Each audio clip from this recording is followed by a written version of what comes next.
তো আজকে মুসলমানের কাছে গান বাজনা হালাল কি করে হলো? আপনাদের এখানে হয়নি কি জানি না, আমি গোটা পশ্চিম বাংলার প্রত্যেকটা জেলায় আমি দেখিয়ে দেব মুসলমানদের বর্তমানে মুসলিমদের বিয়ে শাদিতে গান বাজনা ড্যান্স সব হচ্ছে। ঠিক বললাম না ভুল বললাম?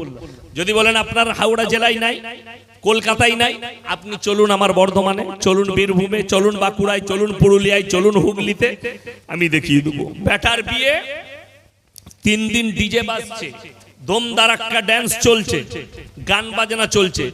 এই হারামখোর মুসলিম ইমাম সাহেব যদি বিয়ে পড়ানো 2000 টাকা চাই, তখনই আবার মৌলবীর কাছে জলসাতে ফতোয়া চাই, হুজুর বিয়ে পড়িয়ে চেয়ে টাকা নেওয়া যাবে?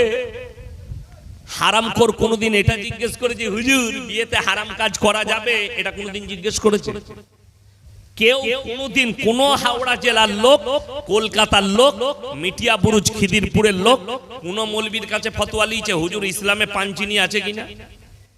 কথা বলেন। আপনারা জিজ্ঞেস করবেন? করবেন না কেন? সে তো জানে এটা হারাম কাজ। মৌলবী দিকে জিজ্ঞেস করলে ফতোয়া উল্টো দিবে, তার থেকে জিজ্ঞেস করি না, আমরা যা করছি তাই করি। এইটা হচ্ছে তোমার মনের ফতোয়া। আমার মুসলমান ভাই, আমার বলার উদ্দেশ্য দাজ্জালের সৈন্যগুলো আপনার আমার ঘরে তৈরি হবে, হারাম জিনিসগুলো হালাল হয়ে যাবে। নাম্বার 2, সুদ খাওয়া হালাল না হারাম? কথা বলেন। হারাম। তাহলে আপনার থানায় একটাও মুসলমান সুদ খায় না? কথা বলে না? সুদখোর আছে না নাই? কোরআনে আছে ওয়াহাল্লাল্লাহুল বাইয়া ওয়া হাররামার রিবা, তোমাদের জন্য সুদকে হারাম করেছি, ব্যবসাকে হালাল করেছি। জোরে বলুন সুবহানাল্লাহ। ব্যবসা হালাল, সুদ হারাম। এরপর শুনেন, আল্লাহ তাআলা কোরআনে বললেন সুদ হারাম, এবং রাসূল সাল্লাল্লাহু আলাইহি সাল্লামের হাদিস, কেউ যদি 1 টাকা সুদ খায়, 1 টাকা, নিজের মায়ের সঙ্গে 36 বার জিনা করার সমান পাপ হবে। জোরে বলুন নাউজুবিল্লাহ। এরপর ভেবে দেখুন, যে ব্যক্তি জেনে শুনে সুদ খাচ্ছে, এই লোক ডাইরেক্ট আল্লাহর সঙ্গে যুদ্ধ ঘোষণা করল। আমাদের সমাজের অবস্থা বলি, একটা লোক সারা জিন্দেগি সুদের উপরে জীবন কাটালো, সারা জিন্দেগি হারাম জানার পরেও। এই মৌলবীদিকে কে মানে, হুজুরের কথা কে মানে, আমি আমার মতো করে চলবো, সুদ খাবো, সারা জিন্দেগি কাটালো। এই লোক যখন মারা যাচ্ছে, এই লোকের জানাজাও হচ্ছে, এই লোককে দাফন করা হচ্ছে, আবার আমাদের মতো হুজুরকে ডেকে আর মিলাদ পড়িয়ে একে জান্নাতে ঢুকিয়ে তবে ছাড়া হচ্ছে। আর আমি বলে যাচ্ছি, জেনে শুন লোকটা জিন্দেগি ভর সুদ খেয়েছে, জিন্দেগি ভর হারামের উপরে চলেছে। এইটা জানার পরে যে হুজুর তার লেগে দোয়া করে জান্নাতে দিতে যাবে, সে হুজুর আগে মার খাবে, লিখে দিয়েছে। তাকে আগে পিটাবে। কেন? কোরআনে আছে আমার মতো 100টা মৌলবি ধরা পড়বে কিয়ামতের দিন। সমাজকে ধোঁকা দিয়েছো, প্রতারণা করেছো, প্রবঞ্চনা করেছো। আপনাকে আমি মারাত্মক দলিল দেবো, আমার বাপ দাদুর দলিল আমি দেবো না। আমি বাপ দাদুর দলিল দেবো না। আপনাকে যে দলিল দেবো আপনার দিমাগ ফেটে যাবে, এবং সেই দলিলকে আপনি কাটতে পারবেন না। সেই ব্যক্তি সাধারণ ব্যক্তি নয়, গোটা পৃথিবীর যিনি শ্রেষ্ঠ, তিনি হচ্ছেন হযরত মুহাম্মদ মুস্তাফা, সকলে বলুন সাল্লাল্লাহু আলাইহি সাল্লাম। নবীজির থেকে দামি লোক পৃথিবীতে কেউ আছে? আর কিয়ামত পর্যন্ত আসবে? আসবে না। আপনি বলছেন হুজুর আমার বাপ আমার ভাই সারা জিন্দেগি সুদের উপরে জীবন কাটিয়ে মারা গেছে, আপনি একে দোয়া করে জান্নাতে দেন। আমি 1 মিনিট আপনার লেগে কথাটা মেনে নিলাম, তার লেগে দোয়া করব। আপনি আমাকে শিখিয়ে দেন দোয়াটা কি হবে। আমাদের মতো মৌলবীকে সাইডে রাখুন। আল্লাহর হাবিব সাল্লাল্লাহু আলাইহি ওয়াসাল্লাম রাসূল, তিনার কাছে খবর এলো, ইয়া রাসূলুল্লাহ, আপনার চাচা যান মরণপন্ন অবস্থায় আছে, তিনি দুনিয়া ছাড়বেন। নবীজি ছুটে গেলেন চাচার কাছে, চাচার হাতটা টিপে ধরলেন আর বললেন, চাচা গো, আমি মুহাম্মদ আল্লাহর নবী, তোমার ভাইপো, তুমি একবার খালি কলমাটা পড়ে নাও, আমি আল্লাহর কাছে তোমার জন্য কেঁদে কেঁদে ক্ষমা চাই। আল্লাহর নবী চাচার উত্তর কি বেরিয়ে এলো জানেন? উত্তরটা এলো, আমি যদি বার্ধক্যে কলমা পড়ি লোকে বলবে মৃত্যু ভয়ে কলমা পড়েছে, আমি কলমা পড়তে পারবো না। আল্লাহর হাবিব সাল্লাল্লাহু আলাইহি সাল্লামের কাছে আয়াত এলো, জিবরিল আমিনকে পাঠালেন, ইন্নাকা লা তাহদি মান আহবাবতা ওয়ালাকিন্নাল্লাহা ইয়াহদি মান ইয়াশা। হে আমার বিশ্বনবী, পৃথিবীর মানুষকে বলে দাও হিদায়াতের দপ্তরটা আমার আল্লাহর হাতে। হিদায়াতের মালিক কে? আল্লাহ। হিদায়াতের দপ্তর আল্লাহর হাতে। আমাদের অনেক মানুষ আছে মনে মনে ভাবে এই হুজুরকে দাওয়াত দে, এ লোক জলসা করলে, এ লোক বয়ান করলে অনেক লোক হিদায়াত পাবে। এটা মূর্খের কথা, অশিক্ষিতর কথা। এর কাছে ইলম নেই, যার কারণে এই ভাষা বললে। মৌলবীর দ্বারা, কারুর বয়ানের দ্বারা, কারুর দাওয়াতের দ্বারা হিদায়াত নয়, আল্লাহ যাকে হিদায়াত দেবে সেই একমাত্র হিদায়াত পাবে। আল্লাহ রাসূল সাল্লাল্লাহু আলাইহি সাল্লামের চোখে পানি, চাচা যান চলে গেলেন দুনিয়া থেকে। এরপরে নবীজি আল্লাহকে বললেন, ওগো আল্লাহ, যতদিন না তুমি আমাকে নিষেধ করবে আমি আমার চাচার জন্য কেঁদে কেঁদে ক্ষমা চাইবো। নবীজি ক্ষমা চাইতে লাগলেন, আল্লাহ এ আমার চাচা, এ আমার হিতাকাঙ্ক্ষী চাচা দুনিয়া থেকে চলে গেছে, আল্লাহ গো তুমি আমার চাচাকে জান্নাতি করো, আমার চাচাকে ক্ষমা করে দাও। যখন আল্লাহর নবী এইভাবে ক্ষমা চাইতে লাগলেন, আমার আল্লাহ তাআলা সঙ্গে সঙ্গে আয়াত পাঠালেন, নসিহত করলেন দুজনকে। কজনকে বললাম? দুজন। এক হচ্ছে নবী, এক হচ্ছে মুমিন। এই দুটোই আল্লাহর কাছে প্রিয়। আল্লাহ এই দুজনকে নসিহত করলেন, মা কানা লিন নবিয়্যি ওয়াল্লাযীনা আমানু আন ইস্তাগফিরু লিল মুশরিকিন ওয়ালাউ কানু উলি কুরবা। হে আমার নবী এবং মুমিন, তোমরা দুজন কান খুলে শুনে নাও, যারা মুশরিক হয়ে, বেঈমান কাফের হয়ে, বদ্দিন হয়ে মারা গেছে তাদের জন্য দোয়া করতে পাবে না, যদিও সে তোমাদের নিকটতম আত্মীয় হয়। আল্লাহ রাসূলকে নিষেধ করলেন চাচার জন্য আর দোয়া চাইতে পাবে না। এরপর ইয়াসিন কোন ক্ষেতের মুলি, যে একটা সুদখোর জেনে শুনে জীবনভর সুদ খেয়েছে, তাকে আমি দোয়া করে জান্নাতে দেবো? আর আল্লাহ আমার মতো মূর্খের দোয়াকে আল্লাহ কবুল করবে? আর নবীজি নিজের চাচার জন্য দোয়া চাইলেন। আর রিওয়ায়েতে আছে নবীরা যা চেয়েছেন আল্লাহর কাছে আল্লাহ কবুল করেছেন। জোরে বলুন সুবহানাল্লাহ। কিন্তু পরিস্থিতির উপরে দাঁড়িয়ে আল্লাহ তাআলা নবীদের দোয়াকেও নিষেধ করেছেন, তুমি আর দোয়া চাইতে পাবে না, যেহেতু তোমার চাচা অস্বীকারী এবং মৃত্যুর সময় মুশরিক হয়ে মারা গেছে।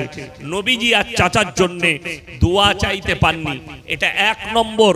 দুই নম্বর, যদি কোনো ব্যক্তি গিয়ে গঙ্গার ধারে দাঁড়ায় আর তার সন্তান যদি পানিতে ঝাঁপ মারে কিংবা পড়ে যায়, আচ্ছা তার বাপ যদি সাথে থাকে সে ঝাঁপ দেবে না? দেবে না? ঝাঁপ দেবে। কিসের জন্য? পিতৃ স্নেহ। সাঁতার না জানলেও বাপ ঝাঁপ দিবে সন্তানকে বাঁচানোর জন্য। সাঁতার না জানলেও চিল্লাবে, লোক ডাকবে, ঝাঁপ দেবে, সন্তানকে বাঁচাতে হবে। এমন একজন পয়গম্বর, এমন একজন নবী, যিনি পৃথিবীর বুকে সব থেকে বেশি দিন দাওয়াত দিয়েছেন, তেনার নাম হচ্ছে হযরতে নূহ নবী। ৯৫০ বছর দাওয়াত দিয়েছেন। জোরে বলুন সুবহানাল্লাহ। এরকম নবী তার কওমকে বিনীত অনুরোধ করলেন, হে আমার কওম, তোমাদের কাছে বিনীত অনুরোধ জানাচ্ছি, তোমরা আমার আল্লাহকে বিশ্বাস করো, আমাকে নবী হিসাবে বিশ্বাস করো। তার ছেলে কিনান, আচ্ছা লাগে, হ্যাঁ হ্যাঁ ঠিক আছে, বাহ। তার ছেলে কিনান, সে বললে, হে আমার আব্বা, তোমার আল্লাহকে বিশ্বাস না করলে তোমার আল্লাহ আমার কি ক্ষতি করবে? নূহ নবী বললে, আমার আল্লাহ মুষলধারার বৃষ্টি দেবেন এবং তোমাদিকে বন্যায় ডুবিয়ে দেবে। আজকে মনে হয় 24 তারিখ নাকি? 24। এই যে 24 তারিখ, আজকে পৃথিবীর দুনিয়া শুরু থেকে, যেদিন থেকে আল্লাহ দুনিয়া শুরু করেছেন, আজকের 24 তারিখ পর্যন্ত পৃথিবীতে অত বড় বন্যা, অত বড় প্রলয় ঘটেনি যেটা আল্লাহ নূহ নবীর জাওয়ানায় তার কওমের উপরে আযাব দিয়েছিলেন। বিশেষজ্ঞ, ইসলামী বিশেষজ্ঞরা বলছেন যে সমুদ্রের পানিকে আল্লাহ 1250 ফুট উপরে তুলে দিয়েছিলেন, অর্থাৎ গোটা পৃথিবী ডুবে গেছে। নূহ নবী সন্তান এবং তার কওম হাবুডুবু খেয়ে মারা যাচ্ছে। এরকম সময় নিজের চোখে তিনি দেখতে পাচ্ছেন আমার সন্তান মারা যাচ্ছে। নূহ নবী আর থাকতে পারেনি, কষ্ট হয়েছে, আমার সন্তান, আমার রক্ত ডুবে মারা যাচ্ছে। নবী তারপরেও আল্লাহর কাছে হাত তুললেন, লা আসিমাল ইয়াউমা মিন আমরিল্লাহ, ওগো আল্লাহ এটা আমার ওরসজাত পুত্র।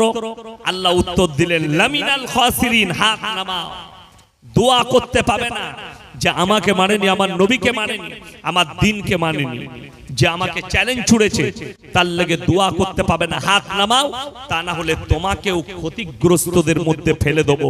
নূহ নবীর হাত নেমে গেছে আর দোয়া করতে পাইনি। আমার বন্ধুগণ, আমার ভাই, আপনার সন্তান গুনার সাগরে ডুবে থাকবে, পাপের সাগরে, সারা জিন্দেগি হাই রোডের উপরে সলম মোড়ে 3 বোতল মদ খেয়ে অ্যাক্সিডেন্ট করেছে, সারা জীবন মদের ভাঁটিতে কেটেছে, বলে অসুবিধা নাই, মরে গেছে তো কি হয়েছে, ইয়াসিন হুজুরকে দাওয়াত দিবি, দেশি মুরগি খাওয়াবি, বিরিয়ানি পোলাও খাওয়াবি, ও ঠিক হুজুর দোয়া করে জান্নাতে দিয়ে দিবে, তোর হুজুর উমার খাবে আর তুইও খাবি, লেখে নিয়ে যাও। যে হুজুর মনে করে পার করাবো তাদিকে বললাম যে শুনে লাও, আল্লাহ নবী সাল্লাল্লাহু আলাইহি সাল্লাম চাচার জন্য দোয়া করতে পারেনি, চাচাকে কালমা পড়াতে পারেনি, আর তুমি আশা কি করে করছো তোমার একটা বেঈমান সন্তান, তোমার একটা নেমক হারাম সন্তান যে জীবনভর পাপের সাগরে ডুবে থেকেছে, তার জন্য দান করে, তার জন্য দোয়া করে তুমি তাকে জান্নাতে ভরবে? ওই জন্যই তো ইসলাম, ওই জন্যই কোরআন, নবী, আলেম, উলামা। তোমার কি চোখ নেই না তোমার ব্রেন নেই যে তুমি ভালো আর মন্দ? আপনি একটা শুনেলেন, মুসলিম নয় যে কোনো, আমি গাড়িতে মাঝে মাঝে যেতে যেতে মোবাইলে বার করে দেখি, একজন ভারতবর্ষের বাবা আছে, এত বড় বড় চুল, নামটা যদিও জানি না, খুব সুন্দর সুন্দর কথা বলে। তো তাকে একজন জিজ্ঞেস করছে, একটা মহিলা হিন্দু মা তাকে জিজ্ঞেস করছে, বাবা ये जो मेरा शौहर है ये रोजाना दारू पीती है, दारू पीता है, आप जरा समझा दीजिए। बोले माइक जरा उनको दो, भाई तुम इतना दारू क्यों पीते हो? बोले बाबा छोड़ नहीं पाते। बोले नहीं, कोशिश तो करना पड़ेगा, आप इसको छोड़ दो, ये तो अच्छी बात नहीं है, इससे तुम्हारा कारोबार का भी बहुत डिस्टर्ब होगा और तुम्हारा परिवार का और तुम्हारा सेहत का। सेও একজন পণ্ডিত হিন্দু ভাইদের, সেও জানে মদের দ্বারা সামাজিক ক্ষতি, শারীরিক ক্ষতি, পারিবারিক ক্ষতি, অর্থনৈতিক ক্ষতি, তারাও নিষেধ করে যে মদটা ক্ষতিকারক। ইমানদারির সঙ্গে বলুন, সুদটা গেল, মদ হারাম না হালাল? হারাম। আপনাকে আমি হাওড়া জেলায়, কলকাতায় দেখিয়ে দেবো মুসলমান হারামখোর মদ খাচ্ছে, মদ বিক্রিও করছে। ঠিক বললাম না ভুল বললাম? যদি না হয় আমার সঙ্গে গাড়ি চাপুন, হাই রোডে নিয়ে যাব আমি কোলাঘাট পর্যন্ত, আমি দেখিয়ে দেবো মুসলিমদের হোটেল হারামখোর মদ বিক্রি করছে, দেখিয়ে দেবো আমি। হাই রোডে চাপুন কিংবা ডানকুনির দিকে, আমার বর্ধমানের দিকে চলুন, আমি দেখিয়ে দেবো মুসলিমদের হোটেল হারামখোর মদ বিক্রি করছে। আপনি শুনে আশ্চর্য হবেন, এই কলকাতা থেকে 3টে রোড বেরিয়েছে ভারতবর্ষে। কটা বললাম? 3টে। নাম্বার 1 সলম মোড় থেকে বাঁয়ে বোম্বে রোড, সলম মোড় থেকে ডাইনে দক্ষিণেশ্বর হয়ে কলকাতা টু দিল্লি রোড।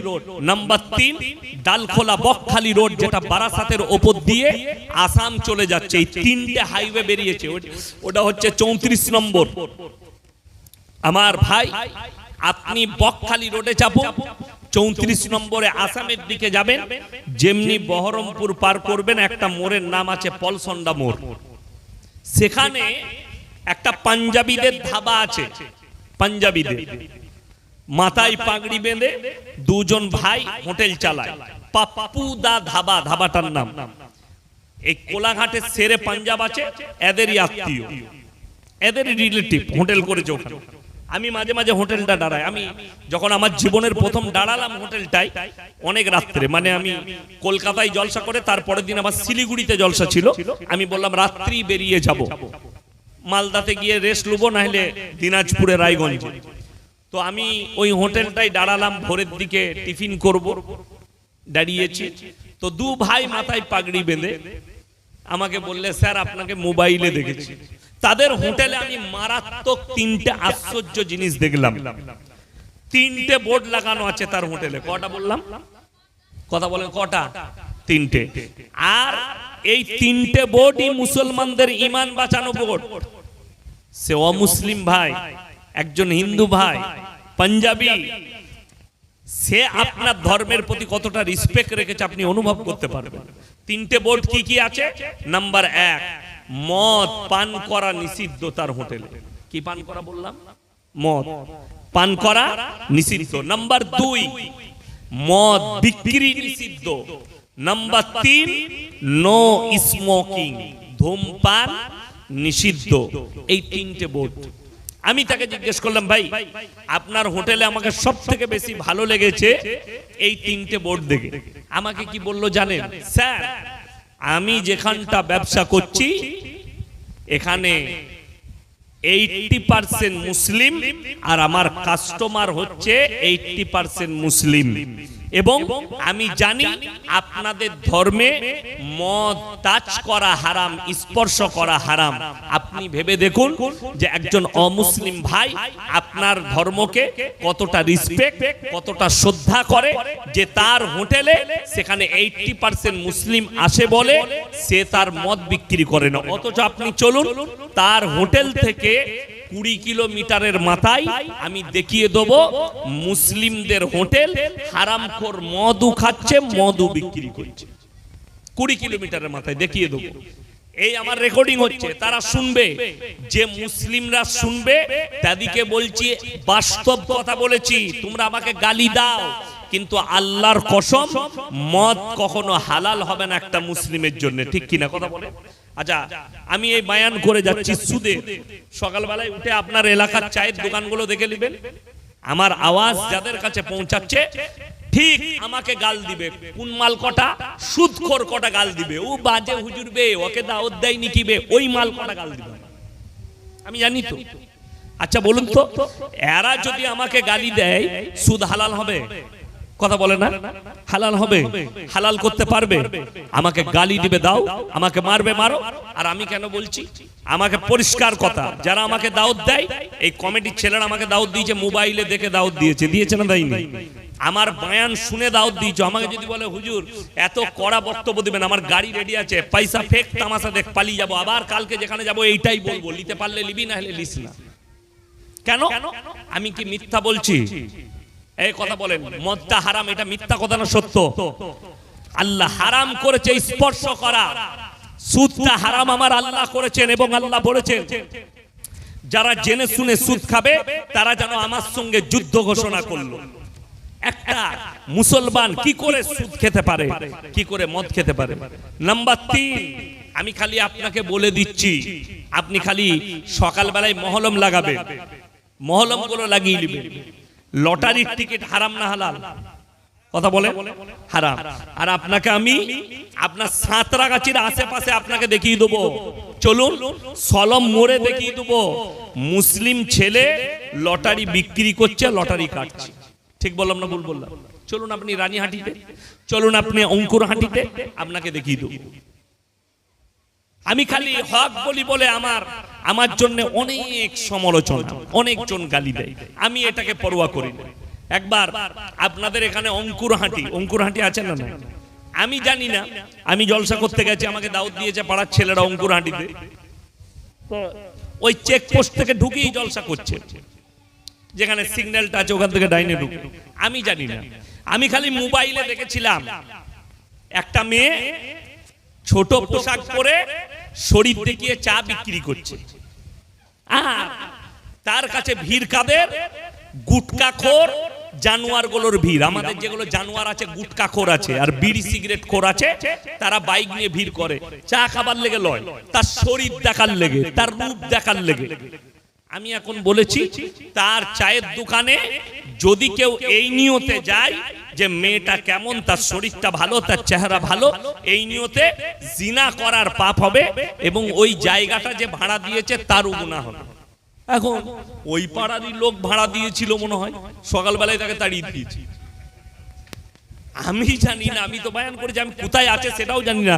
পরে আমি শুনছি যখন ফেসবুকে দেখছি, আমার ড্রাইভার দেখাচ্ছে, হুজুর আপনি কালকে বললেন, এই দেখুন এই দোকানটা তো ওখানেই ছিল। সেই মহিলা ফেসবুকে এসে বলছে যে আমার ওখান থেকে ব্যবসা সরিয়ে দিল, কে সরালো বুঝতে পেরেছি, আমি তার বেশি কিছু বলবো না। আমি মনে মনে ভাবলাম খালি বল আমার নামটা নিয়ে, তারপরে তোর কি বীজ মারতে হয়তো আমি জানি, ভয়ে আমার নাম লাইন। যাই হোক, সে যা করেছে, আবার চালাচ্ছে দোকান। ভিড় কাদের? নেমো খারামদের, জানোয়ারদের। আপনি জানেন না, আমি সব বলবো আপনাকে একটা একটা করে। আমার মুসলমান ভাই, লটারির টিকিট হারাম। মুসলমান আজকে হারাম জানার পরেও লটারি কাটছে। আচ্ছা বলুন তো, ইমাম সাহেবকে বলে হুজুর আপনি এইটা বলবেন, হ্যাঁ সুদ নিয়ে বয়ান করবেন, হুজুর আপনি লটারি নিয়ে বলবেন।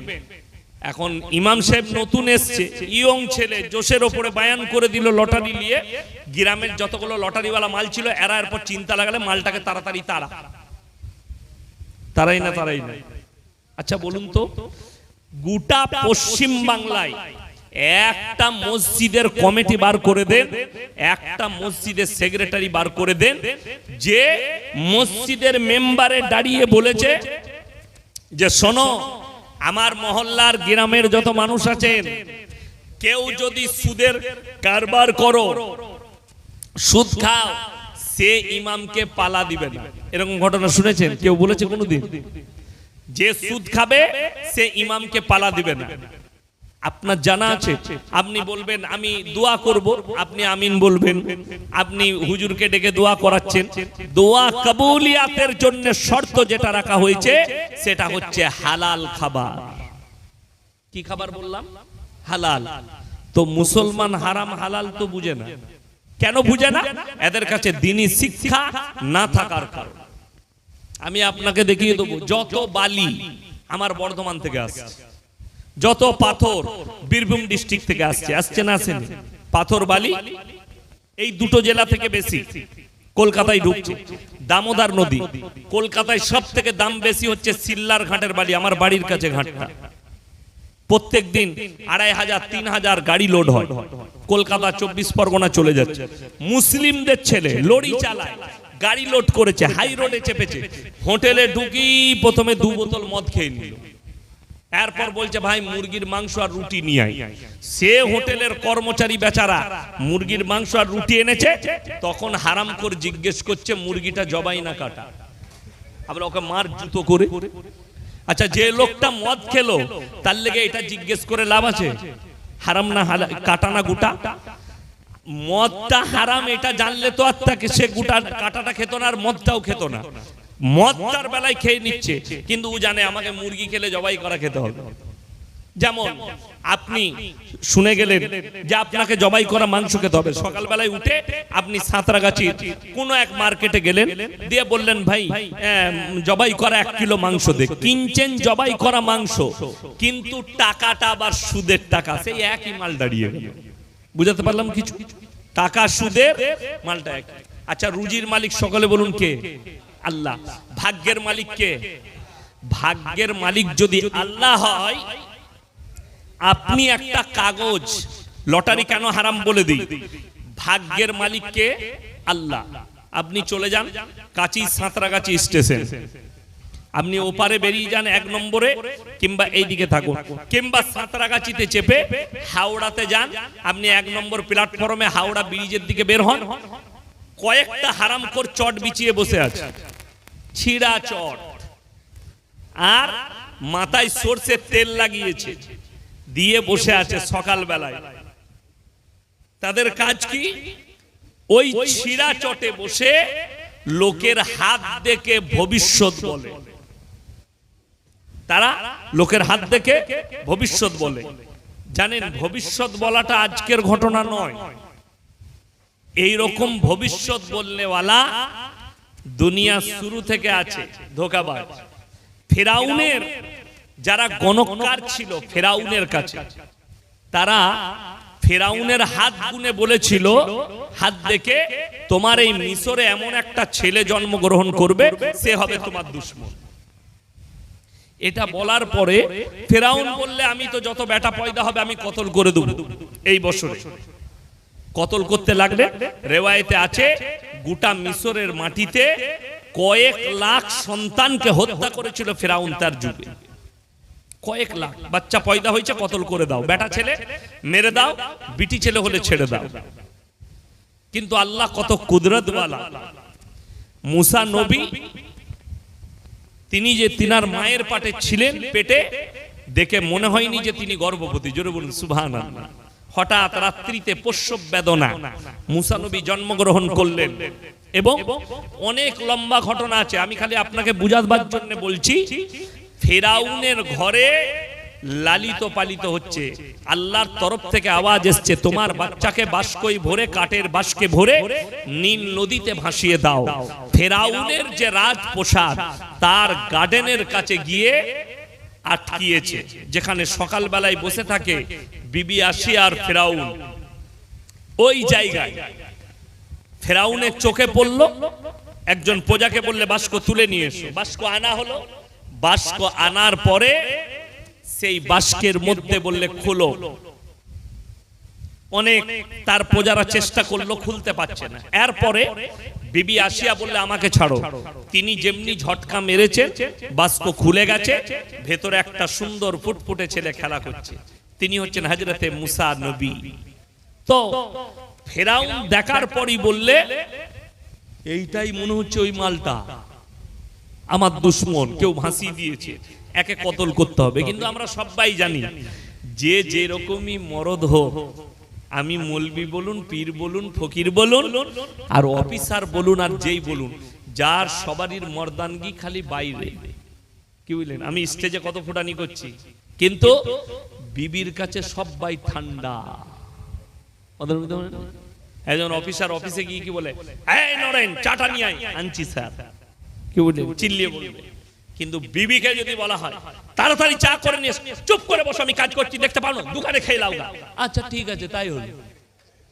বইয়ের কাছে মাল ঠান্ডা, ওইখানে গরম চলবে না।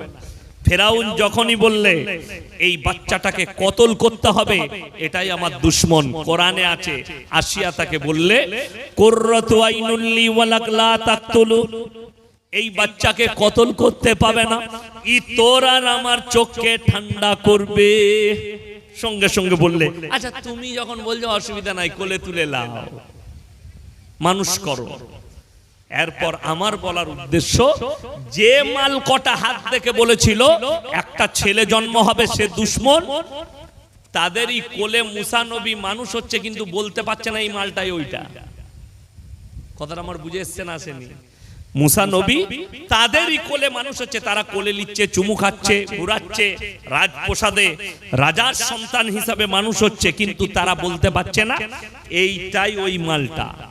আপনি চলুন, হাত দেখে বর্ধমান থেকে আসছে, মেল লাইনে নেমেছে, আপনার এখান থেকে গেইছে, হাওড়াতে নেমেছে, চাকরি করে, 50,000 বেতন পায়, 1 লাখ বেতন পায়, ছিড়া চটে বসে আছে, কিচ্ছু খেতে পায় না।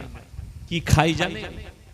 সকালবেলায় যদি একটা পাথর বিক্রি হয়, সে কি খেতে পায়?